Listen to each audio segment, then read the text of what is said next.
तो दोस्तों आज के इस वीडियो में आप लोगों को टोटल दो पार्ट में दो महत्वपूर्ण खबरों के बारे में बताऊंगा। हालांकि दोनों ही खबर रशिया रिलेटेड है, जबकि एक रशियन एयरफोर्स रिलेटेड तो दूसरा रशियन नेवी रिलेटेड है। दोस्तों वीडियो के सबसे पहले हिस्से में मैं आप लोगों को बताऊंगा कि किस तरीके से रशिया के जो सुखोई Su-35 फाइटर एयरक्राफ्ट है उसे और अधिक ताकतवर बनाया गया और इन एयरक्राफ्टों में एक नया एयर टू एयर मिसाइल को जोड़ा गया, जिसे दुनिया के सबसे पावरफुल मिसाइल के रूप में भी दावा किया जा रहा है। हालांकि दोस्तों वीडियो के सबसे आखिरी हिस्से में मैं आप लोगों को रशियन नेवी के एक ऐसे कारनामे के बारे में बताऊंगा जो एक तरीके से रशियन नेवी के कमजोरी को ही दर्शा रहा है और बताया जा रहा है कि ब्रिटेन के द्वारा रशियन नेवी के एक न्यूक्लियर सबमरीन को नॉर्थ सी में डिटेक्ट कर लिया गया। तो दोस्तों इन दोनों खबरों के बारे में डिटेल में जानने के लिए वीडियो के आखिर तक बने रहिए और चैनल को सब्सक्राइब और वीडियो को लाइक जरूर कीजिए। तो दोस्तों रिपोर्ट में बताया जा रहा है कि रशियन एयरफोर्स के जो फ्रंटलाइन एयरक्राफ्ट कहे जाने वाले एयरक्राफ्ट मतलब सुखोई Su-35 है, इसे अब रशिया की तरफ से और ताकतवर बनाया गया है और इन एयरक्राफ्टों के ताकत में बढ़ोतरी लाने के लिए रशिया की तरफ से एयरक्राफ्टों में एक नया मिसाइल को जोड़ा गया है।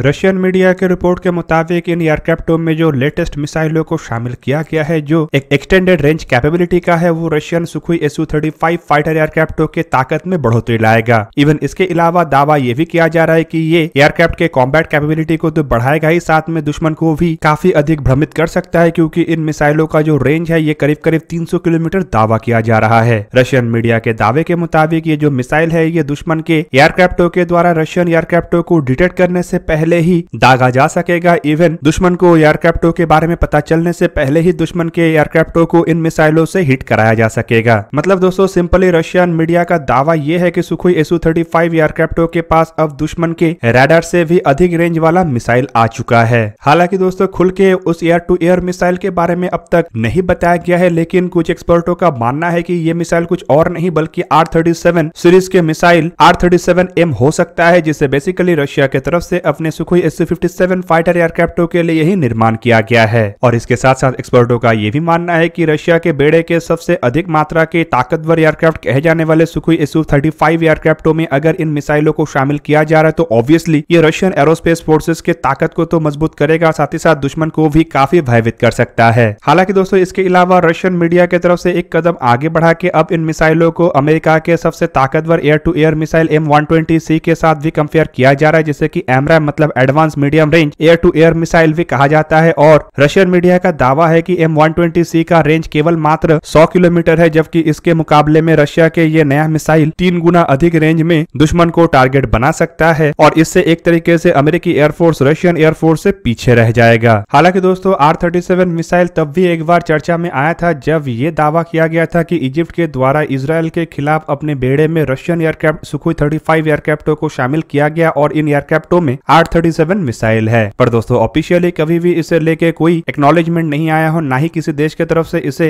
एक्सेप्ट किया गया है। हालांकि R-37 मिसाइल सुखोई Su-35 में शामिल होने का सबसे बड़ा नुकसान अब यूक्रेन को ही होगा। ऑलरेडी यूक्रेन रशिया के इस लड़ाई में यूक्रेन रशिया से पीछे है। हालांकि कुछ मामलों में यूक्रेन की तरफ से रशिया के अंदर घुस के कुछ हमले को अंजाम दिया गया है, लेकिन R-37 मिसाइल के साथ अब सुखोई 35 फाइटर एयरक्राफ्ट अपने बॉर्डर के काफी अंदर तक रह के यूक्रेन के बॉर्डर के अंदर उड़ने वाले यूक्रेनियन एयरक्राफ्टों को मार गिरा सकेगा। इवन यूक्रेन को तब तक ये भी नहीं पता चलेगा कि दूसरी तरफ कोई एयरक्राफ्ट उड़ान भर रहा है, क्योंकि यूक्रेन के बेड़े के किसी एयरक्राफ्ट के पास इतने लंबे रेंज तक डिटेक्ट करने वाला रडार तक नहीं है। हालांकि दोस्तों रशियन मीडिया के इन दावों के विपरीत अगर देखा जाए तो मिसाइलों का तो इतना रेंज हो सकता है, लेकिन रशिया के सुखोई 35 फाइटर एयरक्राफ्टों में active electronically scan array radar नहीं है और ना ही इतने डिस्टेंस तक टारगेटों को ट्रैक करने वाले रडार का इस्तेमाल सुखोई 35 में किया जा रहा है। और उसी कारण से फिलहाल ये भी सवाल बना हुआ है कि किस तरीके से सुखोई 35 फाइटर एयरक्राफ्ट इतने लंबे दूरी के मिसाइलों का सही ढंग से इस्तेमाल करेगा। तो वहीं पे दोस्तों इसे लेके फिलहाल एक बड़ा चिंता नेटो के देशों के अंदर भी बना हुआ है, क्योंकि अब तक नेटो के देशों की तरफ से सुखोई Su-57 फाइटर एयरक्राफ्टों को सबसे बड़े थ्रेट के रूप में देखा जा रहा था। तो वहीं पे अगर सुखोई 35 फाइटर एयरक्राफ्टों में लंबे डिस्टेंस के एयर टू एयर मिसाइल लगता है जिसका काउंटर नेटो के इन एयरक्राफ्टों के पास ना हो, तो ऑब्वियसली ये उनका चिंता बढ़ाएगा। हालांकि दोस्तों अगर R-37 मिसाइलों को देखा जाए तो ये कोई रशियन नया मिसाइल नहीं है, बल्कि इसका इस्तेमाल रशियन एरोस्पेस फोर्सेस की तरफ से बरसों से अपने MiG-31 इंटरसेप्टर एयरक्राफ्टों में किया जा रहा है। MiG-31 में R-37 मिसाइल को लॉन्ग रेंज किलिंग मिसाइल के रूप में इस्तेमाल किया जाता है, जो बेसिकली एरियल रिफ्यूलर, एवैक्स और ट्रांसपोर्ट एयरक्राफ्टों को लंबे दूरी से इंटरसेप्ट करके मार गिरा सकता है। इवन दुश्मन के बॉम्बर जो कि हाई ऑल्टीट्यूड में उड़ान भरता है उसे भी लंबे दूरी से इन मिसाइलों के द्वारा टारगेट किया जा सकता है। दोस्तों रिपोर्ट के मुताबिक R-37 मिसाइल जो MiG-31 एयरक्राफ्टों में इस्तेमाल हो रहा है उसका अधिकतम रफ्तार करीबन माक 6 है। मतलब दोस्तों एक हाइपरसोनिक लॉन्ग रेंज के एयर टू एयर मिसाइल है, जबकि मिग 31 एयरक्राफ्टों के साथ इन मिसाइलों के रेंज को करीबन 400 किलोमीटर दावा किया जाता है। और ये भी बताया जाता है कि एयर टू एयर मिसाइल होने के बावजूद ये करीबन 60 किलोग्राम के मासिव वॉरहेड को कैरी कर सकता है, जो किसी भी बड़े एयरक्राफ्ट को एक ही झटके में संपूर्ण तबाह करने के लिए काफी है। हालांकि इसके विपरीत अगर वेस्टर्न एक्सपर्टों को देखें तो उनका मानना यह है कि इतने कैपेबल होने के बावजूद ये जो मिसाइल है ये हाईली मैन्यूवरेबल एयरक्राफ्टों के खिलाफ पर्याप्त नहीं है, क्योंकि इन मिसाइलों के पास इतना मैन्यूवरेबिलिटी नहीं है कि ये फाइटर एयरक्राफ्टों को मैन्यूवरेबिलिटी के मामले में हरा सके, बल्कि ये एवैक्स, एरियल रिफ्यूलर, बॉम्बर जैसे एयरक्राफ्ट और ट्रांसपोर्ट एयरक्राफ्टों के खिलाफ ही एक कारगर हथियार है।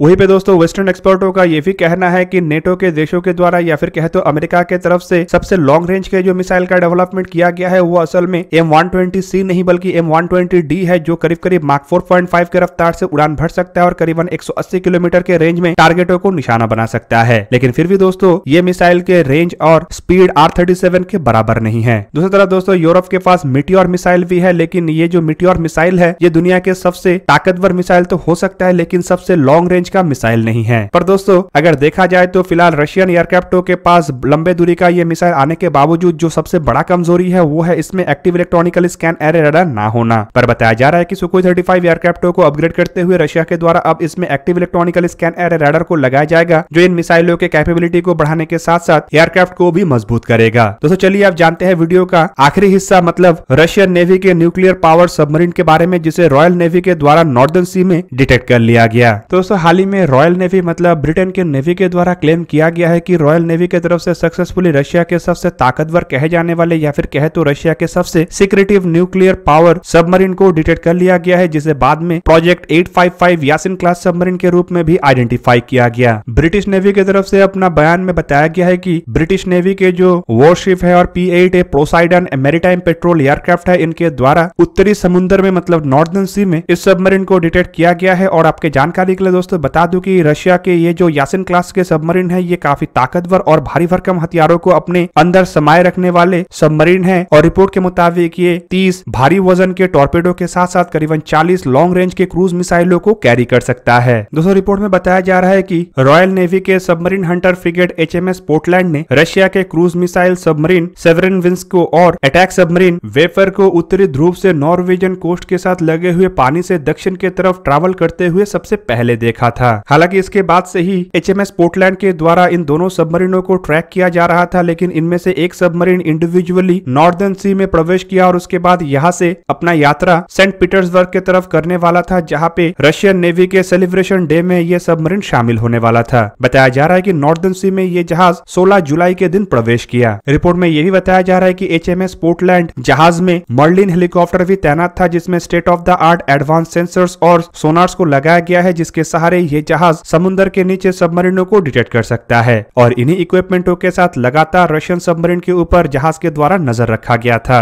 हालांकि रिपोर्ट में बताया जा रहा है कि HMS पोर्टलैंड के क्रू के द्वारा रशियन सबमरीनों को नॉर्मली मूव करने दिया गया और किसी भी तरीके के इसके मूवमेंट में कोई डिस्टर्ब नहीं लाया गया, क्योंकि क्रू का मानना था कि ये काफी डेंजरियस हो सकता था और लड़ाई के ऐसे सिचुएशन में इससे काफी बड़ा घटना घट सकता था। पर क्रू का यह भी कहना है कि रशियन नेवी के इतने ताकतवर सबमरीन को डिटेक्ट कर लेना ही रॉयल नेवी के लिए एक बड़ा अचीवमेंट है। दोस्तों रिपोर्ट के मुताबिक रशियन नेवी की ये जो जहाज है इसे नेटो देशों के सबसे बड़े खतरे के रूप में देखा जाता है और एक तरीके से ये जहाज इतने भारी भरकम हथियारों से लैस है कि एक ही बार में किसी एक देश के संपूर्ण कोस्टल रीजन को ही तबाह कर सकता है। एक्सपर्टों के मुताबिक ये जो यासिन क्लास के सबमरीन है इसे अमेरिका के वर्जीनिया क्लास के सबमरीनों के साथ कंपेयर किया जा सकता है, जो बेसिकली क्रूज मिसाइलों से ही लैस होता है और इस वजह से इसे nuclear power cruise missile submarine कहा जाता है। हालांकि रशिया के ये जो सबमरीन है ये अमेरिकी सबमरीनों के मुकाबले में आकार में बड़ा भी है और अधिक भारी भरकम है। तो वहीं पे दोस्तों ये सबमरीन रशिया की तरफ से डेवलप किया हुआ या बनाया हुआ सबसे नया नवेला सबमरीन है। इवन इसे सोवियत यूनियन के डिजाइन के सबमरीन भी नहीं कहा जा सकता।